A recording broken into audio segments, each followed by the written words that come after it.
Welcome back again. Apa yang welcome coba? Bahasa apa ya? Belajar filsafat bisa jadi gila. Sering nggak teman-teman dengar statement kayak gitu? Kayak aku coba mikir gitu. Dari mana kok bisa muncul statement belajar filsafat tuh bisa jadi gila? Gitu. Filsafat itu kan cabang ilmu yang paling dasar sebagai fundamental dari ilmu lainnya, secara sejarah begitu.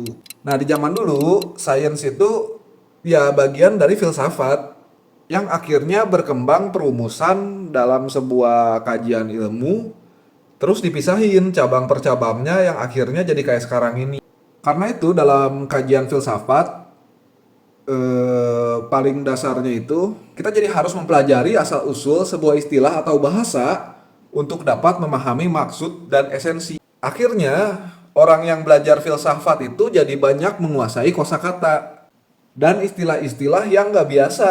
Nah, kayaknya hal ini yang menyebabkan orang biasa yang kalau lagi ngobrol atau dengar orang yang lagi nerangin soal sesuatu pakai pendekatan filsafat itu bingung jadinya. Jadi ketika ada orang yang backgroundnya filsafat, terus kebetulan kita lagi ngobrol nih sama orang itu. Terus istilah-istilah yang dia omongin itu gak biasa tuh di telinga kita. Ini orang ngomong apa ya? Gak jelas gitu. Ditanya apa, jelasinnya kemana. Yang akhirnya membuat kita tuh salah paham, gak ngerti apa yang dimaksud orang tersebut. Yang akhirnya kita sendiri jadi bias tuh terkadang. Ngebedain orang pinter yang ngomong dengan istilah-istilah sulit, sama orang yang lagi error, ngomongnya gak jelas, sama yang emang beneran orang yang ODGJ gitu. Yang ditanya kemana, jawabnya apa. Karena kalau kitanya juga nggak banyak paham soal kosakata, bisa ketukar-tukar mana yang beneran ODGJ, mana yang profesor. Kalau emang beneran ada orang yang belajar filsafat terus akhirnya jadi beneran punya gangguan mental gitu, jadi ODGJ, ya berarti kan bukan karena filsafatnya, emang karena kebetulan orangnya sakit. Kenapa? Toh nggak pernah ada diagnosa orang terkena gangguan mental karena belajar filsafat. Kalaupun kita tanya ke dokter kejiwaan, biasanya dia akan menjelaskan faktor orang terkena gangguan mental itu kan ada yang faktor genetik, ada yang karena lingkungan, ada yang karena pengalaman traumatis. Gak ada karena belajar filsafat. Nah, berarti problemnya adalah gimana tuh kita ngebedain mana yang emang beneran filsafat, mana yang orang ngaco gitu, mungkin memang error aja gitu asal nyebut. Soalnya ada aja kan orang-orang yang mungkin lagi ada di bawah efek alkohol misalkan, atau obat-obatan tertentu, atau kalau itu mah kita bisa sadar lah ya, atau mungkin karena tekanan sosial gitu kan, kita bisa nggak sadar tuh udah mah duitnya pas-pasan, istrinya di rumah ngamuk-ngamuk minta nonton konser K-pop misalnya. Caranya berarti kan kita juga harus bisa menguasai banyak kosakata atau istilah-istilah yang biasa dipakai di bidang-bidang terkait. Kenapa aku bilang di bidang-bidang terkait? Karena bukan cuma bidang filsafat, bidang profesional yang menggunakan istilah-istilah yang gak biasa dalam menjelaskan sesuatu. Berarti akhirnya kita harus mengupgrade diri dengan cara memperbanyak pengetahuan kita. Yang hal ini tuh banyak orang tuh kadang sulit buat dilakuin gitu. Kan banyak tuh faktor penentunya yang nyebabin kenapa kebanyakan orang itu ada yang kesulitan dalam mengerti hal-hal baru dan mengupgrade levelnya secara knowledge. Tapi ada juga yang gak kesulitan, mudah bagi dia mengeksplor hal-hal baru dan terus bertambah lagi dalam pengetahuannya. Nah, kalau ngomongin faktor berarti itu kan ada faktor eksternal, ada faktor internal, dari dalam dan luar gitu. Yang pasti kalau mau dibahas semuanya bisa dari subuh ketemu subuh, ini video nggak kelar-kelar gitu. Dan disclaimer dulu, nggak harus juga kok seseorang itu berkembang dalam pengetahuan karena di balik kasus per individu ada faktor eksternal yang membuat orang itu tuh kesulitan.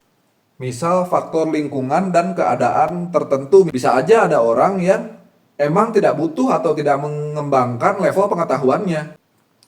Kayak contohnya misalkan seseorang yang berasal dari keluarga miskin banget, dari kecil gak bisa atau kesulitan mengakses sarana-sarana untuk mengembangkan diri dan dipenuhi dengan beban tanggung jawab di hidupnya.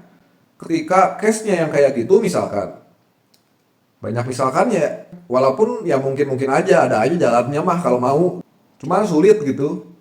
Apalagi kalau lingkungannya nggak mendukung. Nah kalau kasusnya kayak gitu cukup wajar sebenarnya ada orang yang banyak terbatas dalam hal mengerti akan sesuatu. Dan ketika dia taunya juga cuma sedikit, waktunya habis untuk mikul tanggung jawab itu di keluarganya. Akhirnya secara berkehidupan juga flat gitu-gitu aja. Dan ketika punya waktu senggang yang dia cari juga hiburan-hiburan yang cuman sebatas yang dia bisa mengerti aja gitu. Di video ini yang mau kita bahas itu salah satu faktor internalnya aja yang cukup krusial. Kayaknya alasan kenapa kebanyakan orang itu sulit untuk berkembang secara pengetahuan. Apa tuh? Ya itu tadi yang dibahas di awal. Banyaknya orang yang gak bisa menguasai banyak kosakata dalam berbahasa. Mendengar orang bicara dengan istilah-istilah yang gak familiar, akhirnya ya gak tahu mau ngerespon gimana. Andai pun kalau dia maksain ngerespon, misal si orang yang low grade tadi, udah kayak kualitas komoditi low grade. Dikira daging apa? Ada grade-grade. Misal si orang yang kurang menguasai banyak kosakata tadi, lewat di suatu tempat umum. Kebetulan ada acara berbincang-bincang dengan dokter kesehatan. Terus dia penasaran, karena dia kadang-kadang suka gatal-gatal. Terus di acara tersebut pembahasannya itu lagi menjelaskan soal cetirizin adalah salah satu obat antihistamin yang biasa digunakan dalam menangani alergi. Nah, mendengar statement si dokter itu sebenarnya kan bermanfaat tuh infonya buat dia. Tapi karena nggak ngerti bahasanya, sebermanfaat apapun informasi yang dari si dokter tadi, ya akhirnya dia lewat gitu aja, tanpa dapat apapun dari situ. Bosen leos aja gitu, leos tuh bahasa Sunda gitu, lewat gitu maksudnya. Nah andaikan dia ngerti yang menjadikan kita gatal-gatal itu zat histamin namanya, di dalam tubuh yang bereaksi pada suatu unsur yang memapar tubuh kita, akhirnya kondisi tersebut dinamakan alergi. Terus cetirizin itu adalah nama obat untuk membantu menanggulangi gejala rasa gatal yang timbul akan hal itu. Andai orang itu juga menguasai istilah-istilah yang dipakai si dokter itu tadi, bertambah kan jadinya knowledge-nya dari yang tadinya nggak tahu jadi tahu. At least kalaupun dia nggak paham-paham banget pun bisa jadi bahan buat nanya nanti. Cuma karena nggak ngerti suatu istilah, lewat. Cuma aku juga bukan dalam posisi ngeremehin orang yang kayak gitu. Karena mungkin aja aku sendiri posisinya orang itu. Emang ada orang yang karena faktor tertentu tadi itu sulit buat memahami hal-hal yang kayak gitu. Poinnya adalah pemahaman kita dalam mengenal suatu istilah itu jadi salah satu faktor yang cukup krusial yang menghambat diri kita untuk berkembang. Oke lah, contoh lain misal si orang yang kurang bisa menguasai kosakata tadi itu dapat kerja nih ceritanya, misalkan jadi tukang potong sayur, nyiapin bahan masakan di dapur restoran, karena emang jago skillnya. Nah masuk ke bagian prepare, gitu namanya prep cook apa kalau nggak salah. Kalau ada teman-teman yang lebih paham bisa dijelasin tuh di komentar. Coba kamu siapin mirpoik misalkan, kata chefnya. Mirpoik itu istilah untuk bahan dasar buat bikin sup atau saus kayak bawang, wortel, dan lain-lain lah gitu. Penyebutan istilah di dunia dapur itu biasanya dari bahasa Prancis yang aku juga nggak tahu tuh tadi bener apa enggak tuh pronunciation-nya. Nah kalau orang itu juga kesulitan dalam memahami kosakata dan istilah-istilah, bahkan di bidang yang dia geluti, sulit akhirnya untuk berkembang dalam karir. Syukur-syukur kalau masih diajarin gitu, dikasih kerjaan, terus dikasih kesempatan lagi gitu, terus chefnya bilang coba itu memarkan bawang putih itu misal. Ditonjokin sama dia tuh bawang putih gitu. Bukannya dapat apresiasi, bisa-bisa dia yang dimemarin di tempat gitu sama chefnya. Dimemarkan itu biasanya istilah di dapur tuh digeprek gitulah, bawang putih digeprek. Makanya buat teman-teman yang lagi proses mengasah ilmu, lagi ngelatih skill di bidang apapun, salah satu cara agar kita mudah upgrade dan berkembang itu perbanyaklah menguasai kosakata atau istilah-istilah yang menurut kita tuh asing. Pas denger misalkan nggak ngerti, coba deh jangan di skip. Boleh tuh dicatat, dicari tahu. Kalau paham bisa dicoba diaplikasiin. Dan balik lagi terserah teman-teman yang denger. Aku bukan nyuruh nih. Kalau bisa belajarlah untuk ketika dengar sesuatu yang baru dan beda itu dijadiin referensi aja. Bukan pasrah aja gitu kayak orang nggak punya pikiran. Karena gini teman-teman, siapapun yang teman-teman tonton, siapapun yang teman-teman dengar, siapapun yang teman-teman ikuti, sebagai otoritas sandaran berpikirnya teman-teman, mau sepintar apapun dia, sehebat apapun dia, sedianggap suci pun, orang itu ya manusia juga kayak teman-teman. Kalau teman-teman pahamnya masih lewat bahasa, akan selalu ada efek distorsi dalam kita mengerti. Sama si orang yang teman-teman dengar itu juga bisa kena efek distorsi. Bisa aja dia kan lagi ngantuk, kurang dengar, salah paham, kepikiran punya hutang, siapa yang tahu. Itu kalau istilah dalam bahasa akademisnya namanya bias kognitif. Dan just for information nih, dalam belajar sebuah istilah atau bahasa, yang paling penting itu maknanya, bukan artinya secara harafiah. Orang yang mudah belajar bahasa dan istilah itu biasanya lebih paham makna daripada artinya. Contoh kalau teman-teman belajar bahasa Jepang misalkan, Ohayo itu di dalam bahasa Jepang kalau diarti secara harafiah itu selamat pagi. Tapi maknanya nggak gitu. Secara makna itu kayak kata yang berarti sambutan untuk orang yang baru bangun tidur. Jadi kalau orang sore-sore tidur terus bangunnya malam pun, orang Jepang bilangnya Ohayo. Jangan ketipu sama soundtracknya Hunter x Hunter gitu. Judulnya Ohayo, tapi ditranslate di bahasa Indonesia nyanyinya kan, mari ucapkan selamat pagi, kan begitu lagi. Semoga hari ini jadi hari yang indah. Hal yang sederhana. Kalian nonton. Atau contoh lain deh. Misal kita belajar bahasa Korea nih, nyebrang negara. Dokter itu kalau bahasa Korea itu wesa.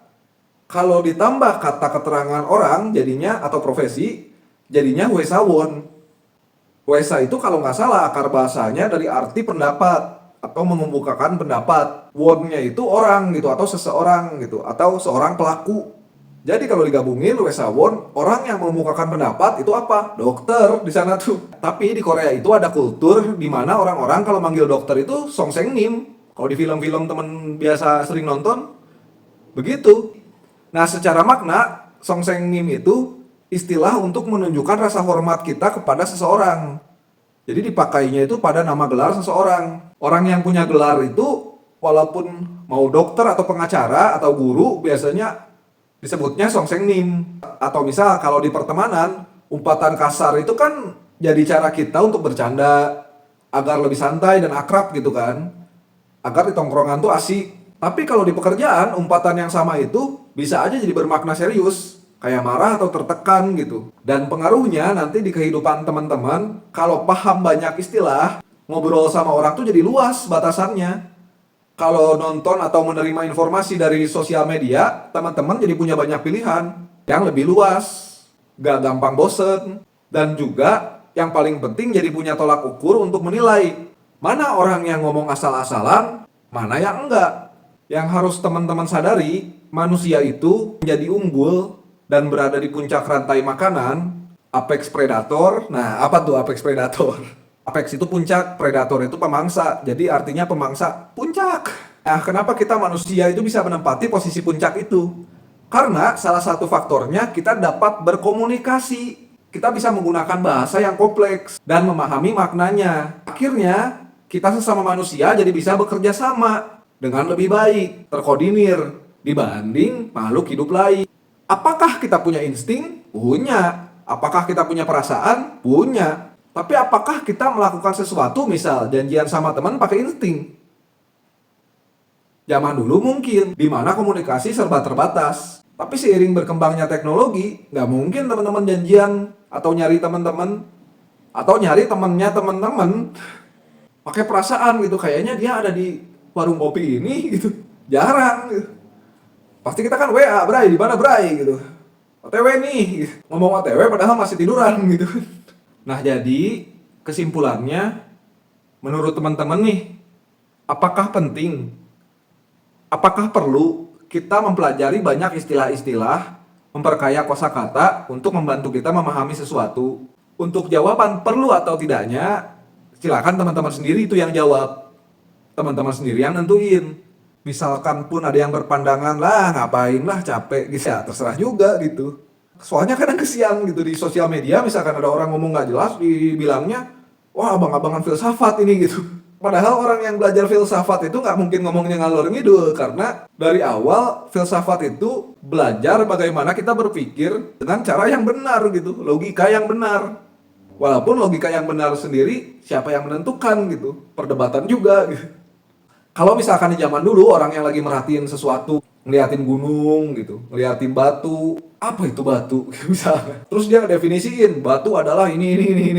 Ya di zaman dulu kan memang harus ada orang yang memulai untuk nulisin itu semua, mendeskripsikan itu semua. Di zaman sekarang, itu ilmu pengetahuan yang bersifat kolektif kan estafet. Tolak ukur caranya berpikir aja ada rumusannya gitu. Lewat studi dan riset. Dan udah banyak istilah-istilah dan makna-makna yang bergeser. Yang harus kita sesuaikan dengan konteks zamannya gitu kan. Masih banyak sebenarnya penjelasannya kalau kita mau bahas semantik atau linguistik. Tapi nanti aja di next video lah. Lumayan kan bahan. Kita udahin video kali ini. Semoga aja teman-teman yang dengar atau nonton gak pakai insting memahami isi videonya gitu. Bye bye.